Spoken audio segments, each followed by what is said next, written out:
Hey, thanks for tuning in to Relationship Entertainment TV. I'm your host, Felicia Dortch, with the news you can use and the ish you don't want to miss.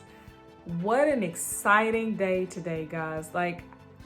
Super exciting. I am blessed to have been alive to see this happen. My excitement for when President Obama was elected, that was just overwhelming. And then now we have a lady, African-American vice president. That is just crazy. That is unbelievable in itself. You know, even if we move past her race or the mixtures of her race or whatever I've been hearing down my timeline in the news, the fact that she's a woman, that is just very empowering in itself. It just shows and teaches every young girl to never give up on their dreams, to push for it no matter what. So I'm so excited to say that I watched the inauguration with my children. We literally didn't do homeschool today. That was their assignment, to watch the inauguration, and we talked about it. And then they're supposed to write a paper for me due tomorrow on how they felt about it and how they felt about the first woman vice president and her being a woman of color.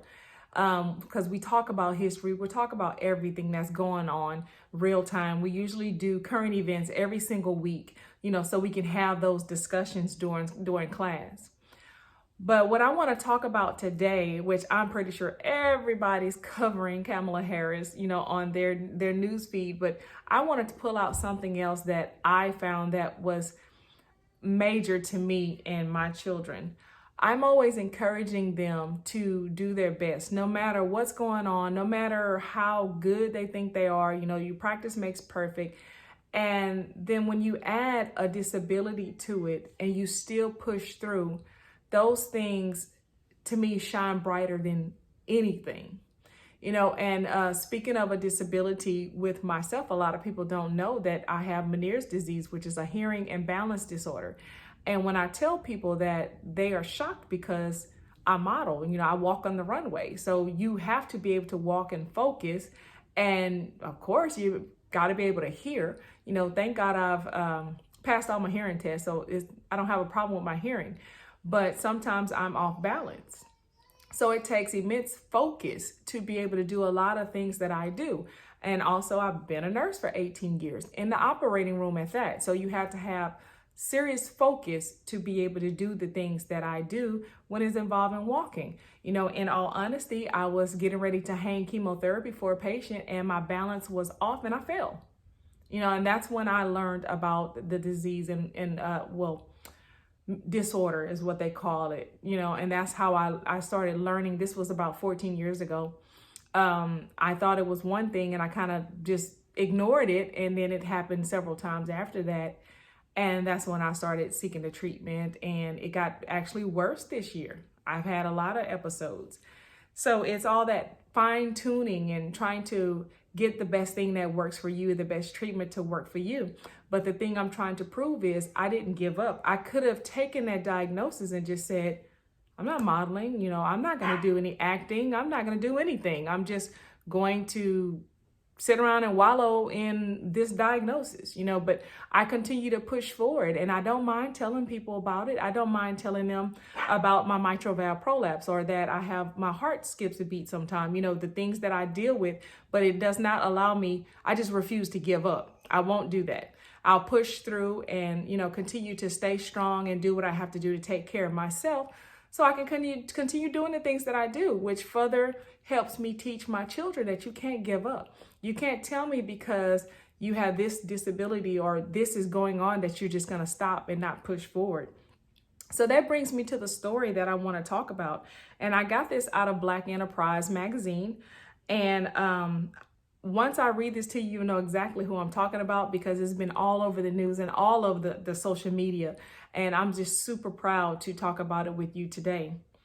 Young, brilliant, and talented Amanda Gorman is taking the world by storm. The 22-year-old poet, writer, and activist was born with special needs, but Gorman didn't let that stop her from setting massive goals and obtaining them. So already you should know exactly who I'm talking about. This was so great to see, and I'm glad I was able to witness this with my children. She is already published author with a book entitled The One for Whom Food Is Not Enough, inspired by her favorite line from Lorraine Hansberry, A Raisin in the Sun, and was Los Angeles' first ever youth poet laureate. Coming from a very strong family with incredible support system, Gorman's mother championed her creativity, encouraging her to take risks. Quoted, I was showing my mom some of my work that I had been doing, where I had been painting and doing visual art over my poetry, and she was like, this is something we should keep on this path. And I'm very grateful that I have that type of supportive mom. So again, that's having that support system. And if I go back to my story, you know, when I have those episodes of the Meniere's disorder and I'm off balance, my family rallies in. You know, everybody does their part. They all understand it. They know what's going to happen. They know what to expect. And usually when I do have an episode, I'm down for 4 to 5 days. I can't get up. I have to have help to get up to do everything. If I do pick my head up, I'm usually vomiting all over the place and end up being dehydrated and have to go to the ER. So it's that support system where they're not telling me, well, mom, just stop doing everything you're doing and just, you know, do nothing. You know, they're encouraging me. They're helping me through the episode. And once it's over with, we keep on going, you know, with everything else that I'm doing. So back to her story. In addition to her upbringing, Gorman attended New Road School from K to 12, which championed unorthodox thinking, encouraging students to go beyond basic regulations, basic regurgitations-based education practices, and focus on tangible steps that center around creating meaning and doing. Her finals culminated in critical thinking, focusing on topics that included ways to change the world. Now a freshman at Harvard University, and inspired her twin sister Gabrielle, who is a filmmaker, Gorman became an Aussie Genius Award winner and pitching her idea, Generation Empathy, to create a more empathetic and inclusive community through virtual reality. I absolutely love this. You know, this is the inclusion. And I'll give you another story. When my twins were in elementary school, this was new to me. We lived in Tennessee, and in Tennessee they did inclusion. I'm not real sure if they do that here in Houston, Texas. They may, but I'm not aware of it. And inclusion is where they included everyone, special needs and people on the regular level. They all were in the same classroom together.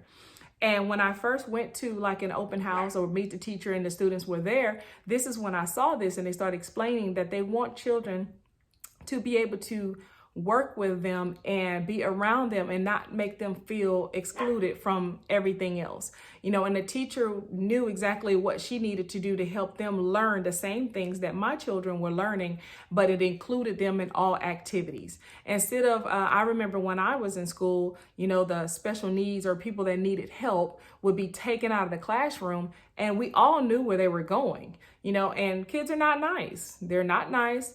So a lot of times they're made fun of, and it's because they don't understand that these people, they are human beings. You know, they have feelings as well. They just may have things that they're not aware of how to do well, or maybe they were born that way and need more help.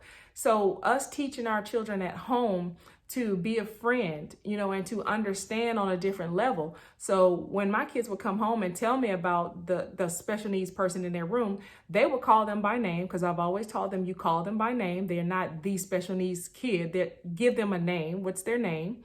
And then they tell me the name, and usually the teacher will give a kind of an idea of what's going on with them to help the kids understand how to work with them, and also a safety, you know, don't do this or don't do that. And when they would come home and talk to me about it, we would go more in depth. For one, I'm a nurse, so I'm very aware. And if I'm not, we look it up so I can help them to understand. And then we find ways to be a friend. You know, how can you be a friend? Not feeling sorry for them, but being a friend with them and truly being that person that may have their back. If there's something that they're not able to do, offer help.